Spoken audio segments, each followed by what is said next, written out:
Hey everyone, I've been getting a lot of questions about my aquaponics system and my process, and so I figured I'd just make a quick little video, give you guys an update, and answer as many questions as possible. So my system is going pretty good. Just to give a little bit of a recap, the water from my fish tank is pumped to my media bed, goes to my water bed, and then goes back into the fish tank. The point of the media bed, or that bed back there filled with stuff, is to filter out any of the fish poop, the physical stuff that might be in there, and then all the nutrients, once converted by the plants, gets put into this water, etc., etc., etc., or the decomposers. Okay, so that's what's going on. Now, last night we had some bok choy, so I got all of these prepped and ready to go, and I'll go over the process of this as well. And then I'll also go over what I'm doing over here with the green onions. Okay, so the question I'm getting is, how do I buy a commercially produced vegetable from a supermarket and then process it and use it so that I can eat from it twice? Well, it really depends on the vegetable and how you get it. So let's talk about the first thing first, the vegetable. Here is a radish. Now, a radish is a root itself, or the root structure. So what if you just leave a decent chunk of it, about an inch of the radish itself, and stick that into your media bed, it should be sufficient enough to regrow a plant, and you can see that there is a lot of healthy growth. It's actually grown a lot more from when I had just put it into the media bed. Then you can have things like green onions, where when you buy them, they actually come with a root structure intact. So if they have a root structure intact, you can go ahead and put that into your media bed. Now, the reason why that's important, and look at that nice new root development. Okay, so now the reason why that's important is if they don't have a root structure and you just put it into this, that when it floods and drains, it's just going to rot out the plant, or it's going to dry it out, because it won't be able to sustain its moisture.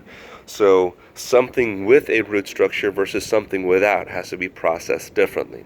So like I said, something with a root structure, you just hack them off, you throw them in there, and they start to grow again, and look how healthy they're doing. They're just doing fantastic. And then over here, I got some tiny little seedlings going. They do say that you should wait until they're about 6 to 7 inches tall before you go ahead and put them in there, but just threw them in there. Now, as I was saying, you treat the plants differently. So here, let's look at the lettuce. Okay, so this lettuce is a leafy green, and you can see all that new shoot growth. And because of that, they say on all the videos and the blogs that you leave it sitting in a little bit of water, and eventually it'll grow roots. And when it grows roots, that's when you transplant it to your soil or wherever you're going to grow it. Well, in this case, we are growing it in the water itself. So what we did, I'll actually go through what I did with the bok choy, which is what I had for dinner last night. So we started off with a full net pot. So here we can see that the net pots, the hydrotons on top, are clearly dry. They've changed to a lighter shade of that red. And then what we do, let me just get this out of here, drain off that excess water. It's going to come over here real fast. And I'm going to actually dump out quite a bit of it. Like I said, I've done to all of these other ones so I can eyeball it pretty fast. And all I'm doing right now is just putting it in there so that the top of the water and the top of the hydrotons is about the same. Now, the reason why that's important is with these bok choy and lettuce heads, they chop off the stalk.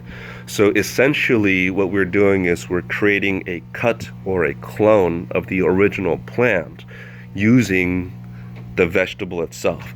And that's why they say soak it or hold it or leave it in a little bit of water so that the plant will eventually grow its own roots and turn into a fresh new plant. So we're taking that same principle but applying it to our aquaponics system. Now, last night when we prepped it, we did know that we want to use these, so we left quite a bit of plant material on it because that just helps the process along. If you can, even a little bit of that green will help the plant create energy for itself.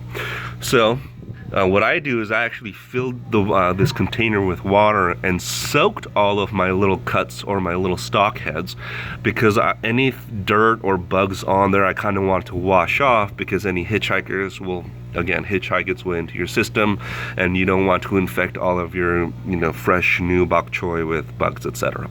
So after that, even this just being just out for 24 hours, you can even start seeing a little bit of growth right there, which is pretty impressive and amazing, because when I cut all of these, they were cut flush. Okay, so that's it. And then all we do is come over here where it is, and we go ahead and just kind of wiggle it in. Okay, and that's it, and we walk away from it. And hopefully in a week or so, when all of these start rooting and such, I will take you guys along the process and the journey so you can see how it grows. So hopefully that answers some questions about how you can take commercially bought vegetables and process them and regrow them so that you can eat from them twice. Thanks a bunch. Keep trucking, guys. Hopefully you're out there growing some vegetables for yourself.